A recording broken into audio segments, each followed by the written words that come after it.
இன்றே டவுன்லோட் செய்து உங்கள் ஃபேவரட் ஷோக்களை என்ஜாய் பண்ணுங்க.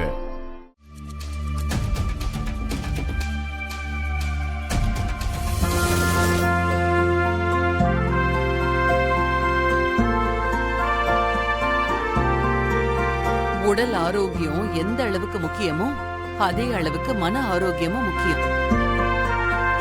அதை குறிக்கிறது தான் இந்த பச்சை மணி.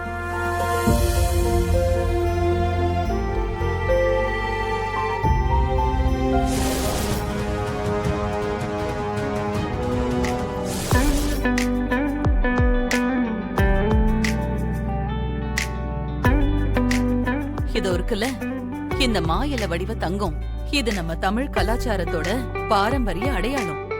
அதனால நீங்க எதுக்காகவும் இதை விட்டு கொடுக்கவே கூடாது.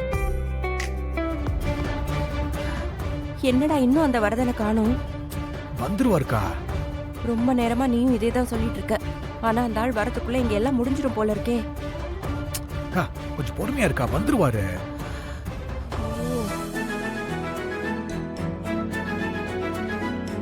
இந்த கிண்ணம் நீங்க ஒருத்தர் மேல இன்னொருத்தர் வச்சிருக்கிற அன்போட அடையாளம். நீங்க நிறைஞ்ச அன்போட சந்தோஷமா எப்பவும் இருக்கணும்.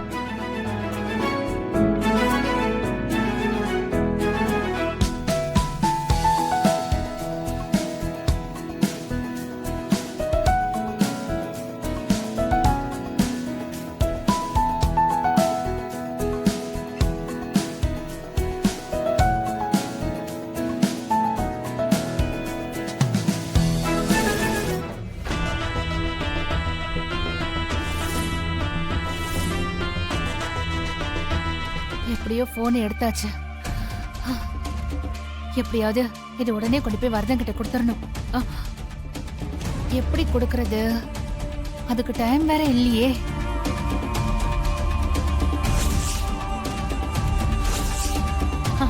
போன் எதுக்கு கொடுத்துக்கிட்டு? இதுல இருக்கிற வீடியோ அந்த ஆளு கைக்கு போனாலே போதுமே. போச்சேடா, அந்த போன்ல இருக்கிற வீடியோவை வச்சுதான் நடக்க போற விசேஷத்தை நிறுத்தி என் மச்சான் குடும்பத்தை ஊருக்கு முன்னாடி அசிங்கப்படுத்தி பொண்ணோட தாலி அறுத்து அவளை என் வீட்டுக்கு கூட்டிட்டு போலான்னு இருந்தேன். எல்லாம் போச்சு. அண்ணே, மெசேஜ் வந்துருக்கண்ணே.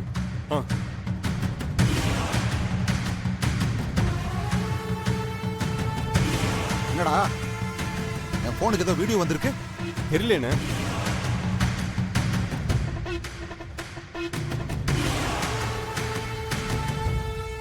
இந்த வீடியோவை நமக்கு யாரா அனுப்புறது? யாருன்னு தெரியலையே.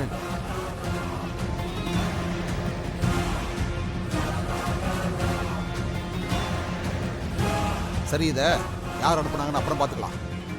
முதல்ல அந்த விசேஷத்தை நிப்பாட்டி மச்சான் குடும்பத்தை அசிங்கப்படுத்தணும். வாங்கடா. சரிங்க. டேய் வாங்கடா.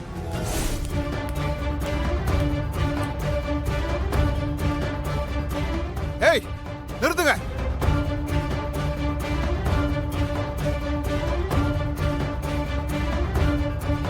அக்கா,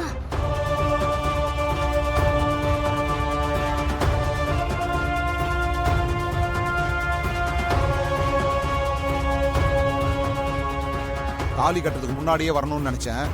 கொஞ்சம் லேட் ஆயிருச்சு. பரவாயில்ல.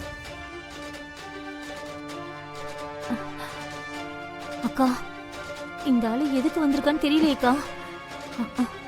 போன் ஒருவேளை இந்த ஆளு கையில கிடைச்சிருச்சோ? ஐயோ, அது எப்படி கிடைக்கும்? நான் தான் அது கிணத்துக்குள்ள தூக்கி போட்டனே. அப்போ இவர் எதுக்கு வந்திருக்காரு? அப்போ எதுக்கு இந்த ஆளு இங்க வந்திருக்கா? திரும்பி பார்ப்போம்.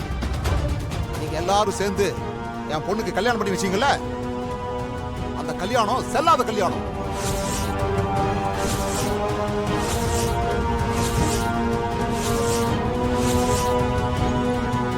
செல்லாத கல்யாணத்தை பண்ணிட்டு என் பொண்ணு எதுக்கு உங்க வீட்டுல இருக்கணும்? செல்லாத கல்யாணமா? என்ன வளரிட்டு இருக்க? குடிச்சிட்டு வந்திருக்கியா? ஏய், நான் ஒண்ணு குடிச்சிட்டு வரல, வளரவும் இல்ல. உண்மைதான் சொல்றேன். உங்களுக்கு தான் எதுவுமே தெரியல. ஏம்பா, விசேஷம் நடக்கிற இடத்துல வந்து கேவலமா எதுக்குப்பா பிரச்சனை பண்ணிட்டு இருக்க? யாரு பிரச்சனை பண்றா? நான் நியாயத்தை கேட்டு வந்து நிக்கிறேன். என்னைய போய் பிரச்சனை பண்றேன்னு சொல்லிட்டு இருக்கீங்க? என் பொண்ணுக்கு நடந்தது செல்லாத கல்யாணங்க. அதுக்கு ஒரு நியாயம் வேணும். என்ன திரும்ப திரும்ப இப்படியே சொல்லிட்டு இருக்க? அது என்ன செல்லாத கல்யாணம்? இந்த பையன் போதையில என் பொண்ணு கழுத்துல தாலி கட்டிட்டான்னு சொல்லித்தானே இவனுக்கு கல்யாணம் பண்ணி வச்சீங்க என் பொண்ண.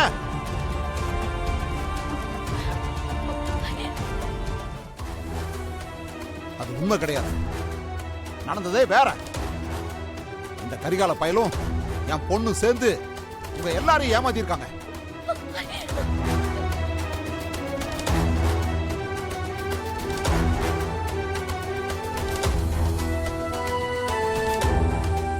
என்ன ஏமாத்துனாங்க? திரும்ப திரும்ப இப்படி உளறிட்டு இருந்தீங்கன்னா எனக்கு கோவம் வந்துட சொல்லிட்டேன். நான் ஒன்னும் உளரல. நான் சொன்னா நீங்க எல்லாம் நம்ப மாட்டீங்கன்னு எனக்கு தெரியும்.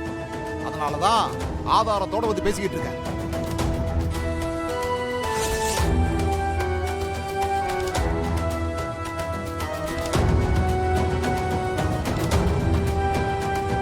என்ன ஆதாரம் வச்சிருக்க? ஆதாரம் தானே, இந்த காட்டுறேன். டேய் போன குடுறான்.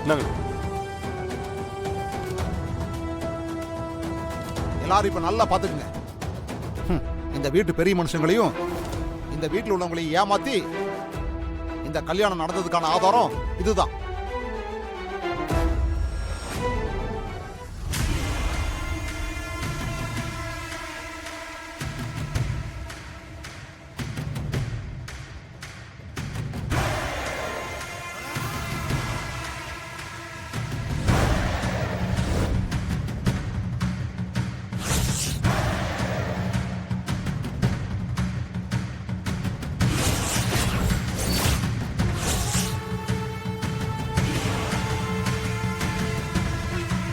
என்ன இந்த ஆதாரம் உங்களுக்கு போதுமா? இப்பயாச்சும் ஒத்துக்கிறீங்களா? என் பொண்ணுக்கு நடந்தது செல்லா கல்யாணம்னு.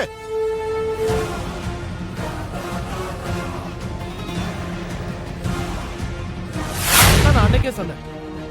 யாராவது நான் சொன்னதை நம்புனீங்களா? கடைசியா இப்பயாவது உண்மை தெரிஞ்சுட்டேன். அது வரைக்கும் சந்தோஷம்.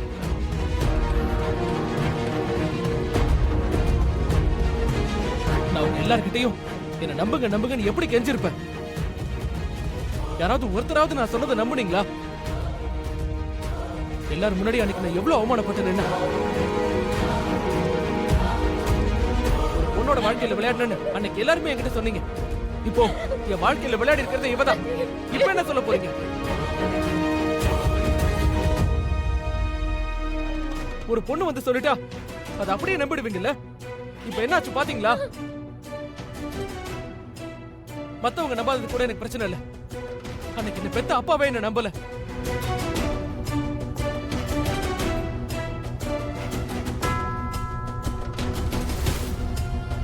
எங்க அப்பா அம்மாவை விட பெருசா நான் மதிக்கிறது என் பெரியப்பாவையும் பெரியம்மாவையும் தான். அவங்க கூட என்ன நம்பல.